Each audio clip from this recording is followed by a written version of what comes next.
인재 전쟁. 올 한 해를 달군 키워드 가운데 하나입니다. 며칠 전에 한국은행이 발표한 보고서에 따르면요. 우리나라 이공계 인력 중 향후 3년 안에 해외 이직을 고려하고 있다라는 사람의 비율이 42.9%에 달했습니다. 특히 2030 가운데는 10명 중 7명이 해외 이직을 고민한다라고 답을 했는데요. 물론 고민한다고 다 현실이 되는 건 아니겠지만 고민을 한다는 자체가 언제든 떠날 준비가 됐다는 뜻이니까 꽤 심각한 일이죠. 얼마 전 이러한 실상을 여실히 보여주며 우리 사회에 충격을 던진 다큐멘터리가 있었습니다. KBS 다큐멘터리 인재전쟁. 공대에 미친 중국, 의대에 미친 한국.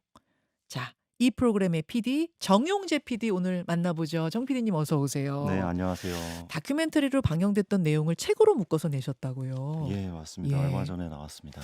사실 저희도 이 다큐 나왔을 때 굉장히 흥미롭게 음. 봤는데 처음에 어떻게 이 이슈에 주목하게 되신 겁니까? 아, 사실은 이제 제가 네. 스스로 대치동에서 초중고등학교를 다 나왔습니다. 대치동 퀴즈세요? 네, 그래서 정 PD님이 대치동 퀴즈시구나. 그렇습니다. 그래서 예. 그 동네에 대한 일종의 뭐 애증 같은 게 좀 있습니다. 예, 근데 예.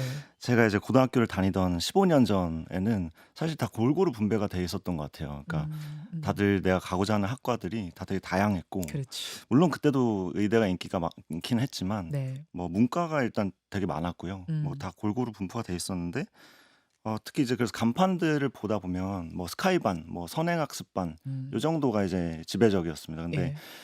뭐 이제 자주 이제 가다 보니까 이제 계속 바뀌는 거예요. 뭐 의대반 이런 것들이 생기고, 음. 전 처음에 '의대생들이 이제는 과외를 받는 사교육 시장이 하나 열렸나.' 그렇게 네, 생각하셨어요. 그렇게 생각했는데 이제 현실을 보니까 입결 요런 것들을 보니까 예. 모두가 다 의대를 가고 싶어 하는 그런 예. 현실? 그런 것들이 좀 우리나라가 어떻게 보면 여기까지 온 이유가 음. 어떤 미래 먹거리를 그 이공계생들이 창출해내서 음. 사실 여기까지 왔다는 거를 아무도 부인할 수 없을 텐데, 음. 그런 미래 먹거리가 사라지는 건 아닐까? 아하. 특히 이제 또 옆 나라인 중국에서 또 무섭게 치고 올라오는 걸 보면서 네. 좀 나라의 미래가 걱정돼서 다큐를 음. 기획하게 됐습니다.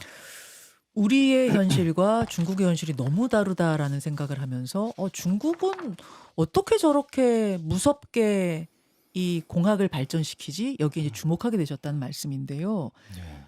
사실은 이런 일이 있었잖아요. 예전에 90년대까지만 해도 전자제품 하면 일본 소니 아니었습니까?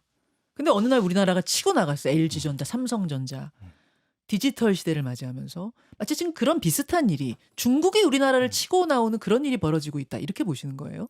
맞습니다. 그게 이제 쫓아오고 있다라고 하면 이제 틀린 말이 됐고요. 네. 저희가 사실 추격하고 있는 상황이 됐다라고 많이 얘기를 하는데요. 벌써 뒤집어졌다고 보세요? 그렇다고 이제 얘기들을 많이 하십니다. 우리나라 어허. 안에서도. 근데 이제 스피드 스케이팅 같은 거를 보면은 예. 사실 직선 코스에서 추월하는 굉장히 어렵습니다. 근데 코너를 돌 때 보통 추월을 하거든요. 맞아요. 그래서 그거를 이제 중국어로 완따오 차오처라고 해서 굽은 길에서 추월하는 전략인데요. 그런 전략이 아예 중국말로 있어요?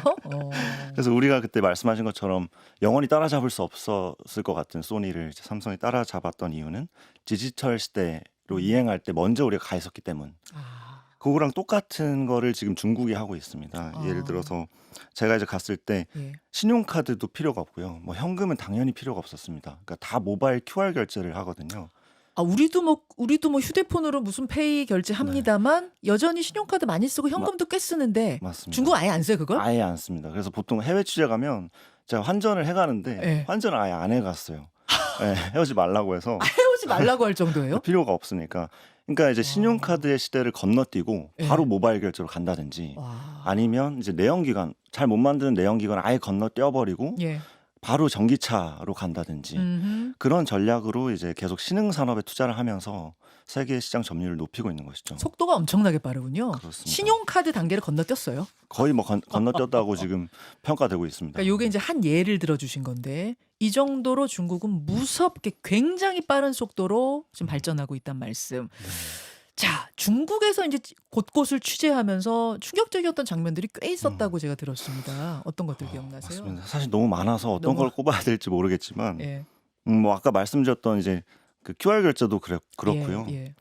그 이제 뭐 선배한테 억대를 투자 받으려고 가는 뭐 저장대 공대생 4학년의 그 초롱초롱한 눈빛이라든지, 억대 투자를 한다는 게 무슨 말이에요? 그 자기가 창업을 하고 싶은데 예. 이제 투자를 선배들이 해주는 겁니다.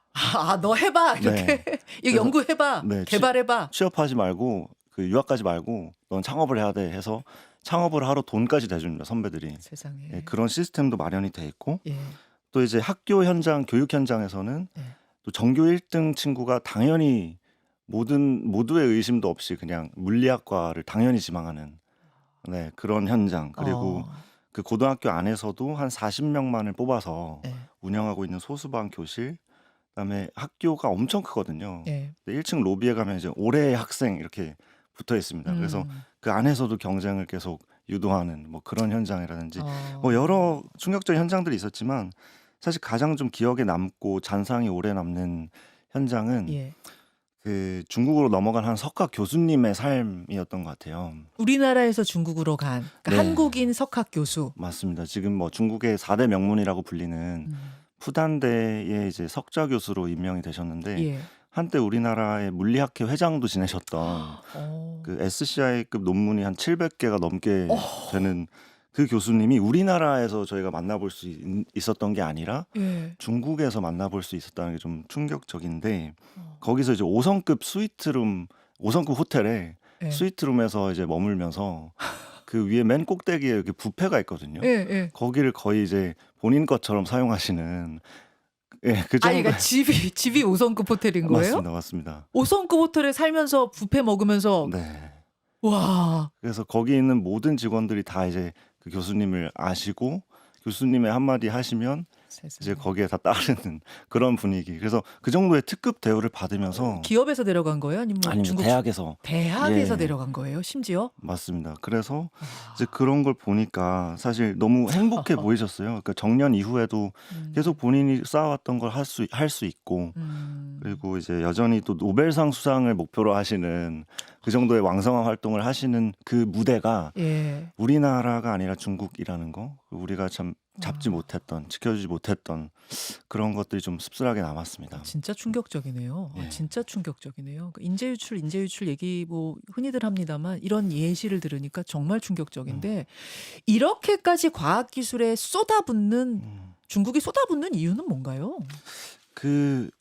아무래도 이제 미국의 제재가 좀 컸던 것 같아요. 그러니까 음. 2019년부터 본격적으로 미국이 기술적으로 제재를 하기 시작했거든요. 맞아요.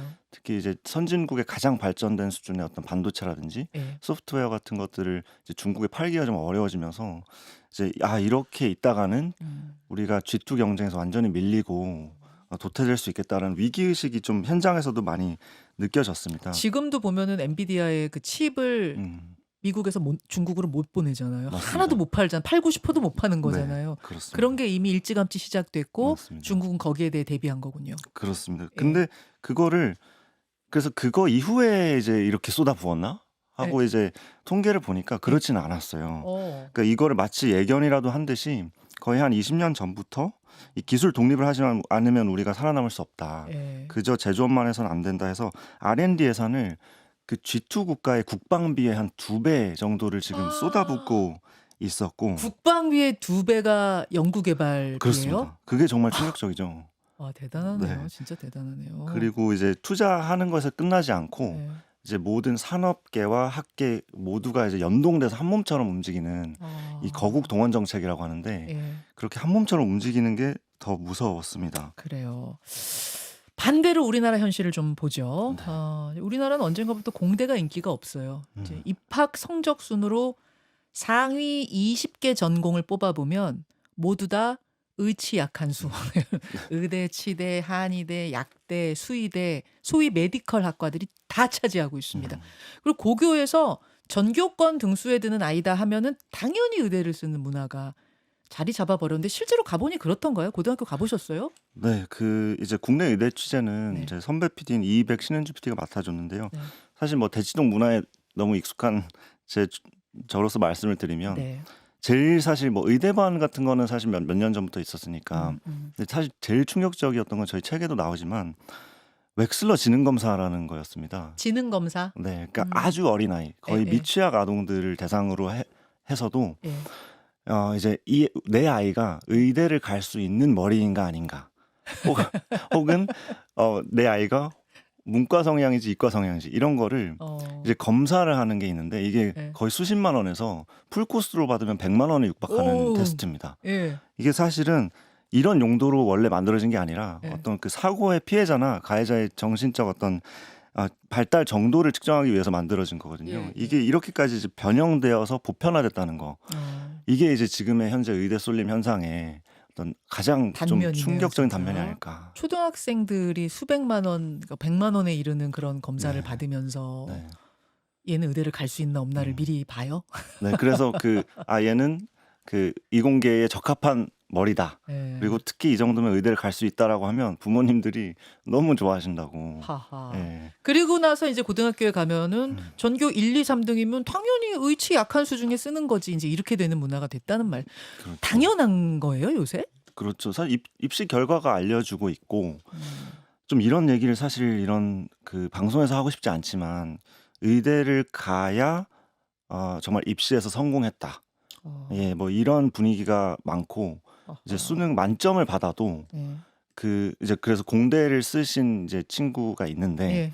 그 어머님이 가장 많이 들었던 말씀이 왜 의대 안 써? 였다고 하더라고요. 그러니까 중요한 건 다양성이잖아요. 그러니까 맞습니다. 의대 가는 게 무조건 나쁘다는 게 아니라 당연히 그럼요. 의학도 발전해야 되는 건데 그럼요. 의학을 하고 싶은 친구는 의학을 하고 공학을 하고 싶은 친구는 공학을 하고 법학을 공부하고 싶은 친구는 법학을 하고 농업을 공부하고 싶은 사람은 맞습니다. 농업하고 다양성이 존중돼야 되는데 그거 싹 무시하고 모두 다 메디컬. 맞습니다. 그 왜 이렇게 됐는가 따져보면 네. 우리 사회가 그렇게 몰아가고 있는 건지도 몰라요. 맞습니다. 예. 사실은 그래서 뭐 돈을 더 잘 벌기 때문에 간다 뭐 예. 이런 얘기를 많이 하잖아요. 근데 저희가 이제 직접 만나서 취재해 보면은 왜 의대를 보내고 싶어요? 혹은 왜 의대를 가고 싶어요? 얘기하면 예. 일확천금을 벌고 싶어요. 뭐 이런 사람은 많이 없어요. 음. 왜냐하면 실제로 일확천금을 벌고 싶으면 공대를 가야 됩니다. 예, 창업해서 네, 거기서 새로운 기술을 특허. 네, 개발해서 창업을 해서 거기서 떼돈을 벌어야 이제 저희 이제 책에도 나온 나중에 롯데타워가 보이는 곳에 살고 싶다라고 했던 한 여중생의 말이 예. 기억에 남는데 그렇게 되려면 사실 공대를 가야 되는데 예.